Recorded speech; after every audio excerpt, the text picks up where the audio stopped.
Start. It has given me great pleasure to be present here today and to know from the illuminating speech of your chairman, Shrimati Durgabai Deshmukh, how the Central Social Welfare Board, which was established last year, is steadily expanding its activities. Stop.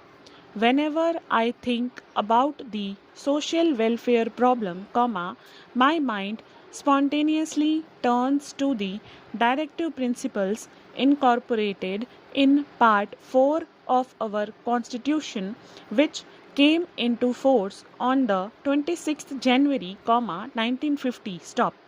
That is the pole star which guides our activities in the field of social welfare. Stop.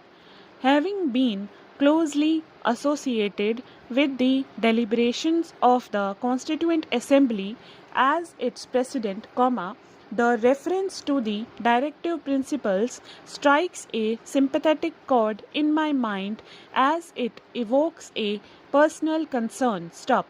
You are all aware that the directive principles laid down in Part 4 of our Constitution are fundamental in the governance of the country and that it is the sacred duty of the state to apply them in making laws. Stop. It is, therefore, a matter for serious thought as to how far we have discharged that responsibility of securing social and economic justice, which is the ideal placed before us in the preamble of our Constitution. Stop. Have we made any progress towards the objective laid down in Articles 38 and 41 of the Constitution? Has the state, within the limit of its capacity, made any effective provision for securing the right to work, to education, and to assist the unemployed, the old and the sick? The Constitution prohibits employment of children below the age of 14 in factories, mines and such hazardous undertakings. Stop.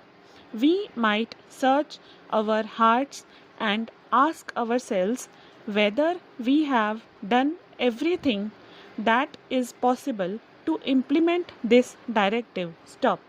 These are some of the matters to which I would expect this conference to devote its attention. Stop.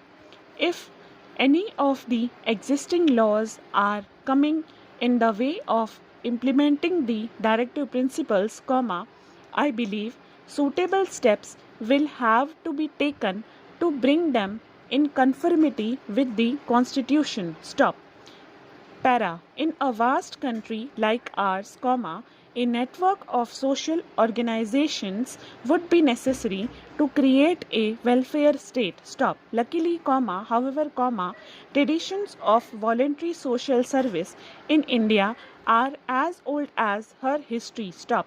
Many of these voluntary organizations have been doing pioneering work over a number of years. Stop. One of the great pioneers in this field was the late Shri Gopal Krishna Gokhale. Stop. Para.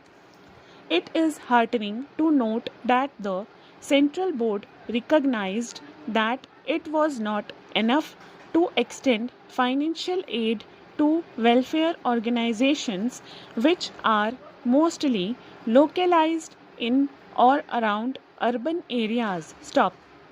Our rural areas do not receive the attention they deserve at the hands of social workers. Stop. No doubt, the Gandhian constructive workers have shown the way, and the community projects and the National Extension Service Administration that followed, are making an organized effort for the first time on a national scale to contact the village folk. Stop.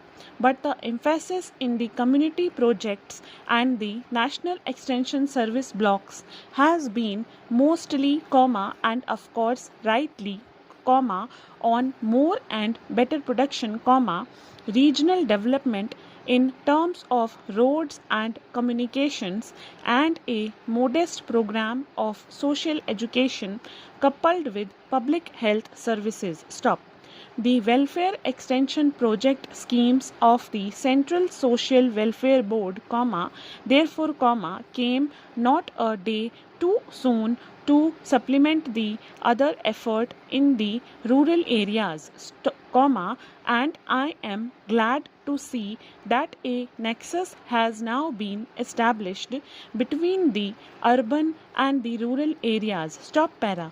The whole gamut of activity under the 5-year plan can be roughly divided under two heads, economic and social. Stop. While the need for social services is greater, the wherewithal for the same is not available to the required extent. Stop.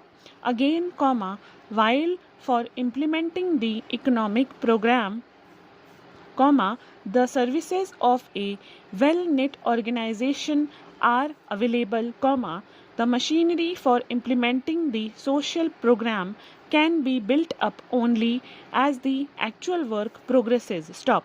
But it is of the utmost importance to remember that, in a way, economic progress is only a means to progress in the direction of social welfare, which may be said to be the end of planning. Stop. The whole thing sounds like a paradox, which, perhaps, it is. Stop. At first sight, it seems that the economic progress without solid achievement in the field of social welfare will ever remain bereft of its real content. Semicolon. On the other hand, we find the concept of social welfare less concrete than that of economic progress, and therefore, less easy to grasp and more difficult to achieve than the latter. Stop. A dispassionate view of the problem will, however, show that actually there is nothing wrong with our order of priorities. Stop. Economic progress being the means to achieve social progress of the community, which is the end, has to be given some preference. Stop. And that is exactly how we are proceeding about in the implementation of the 5-year plan. Stop. I would like to utter a word of caution. Stop. The idea of a welfare state is good and is being pursued by the Government of India. Stop.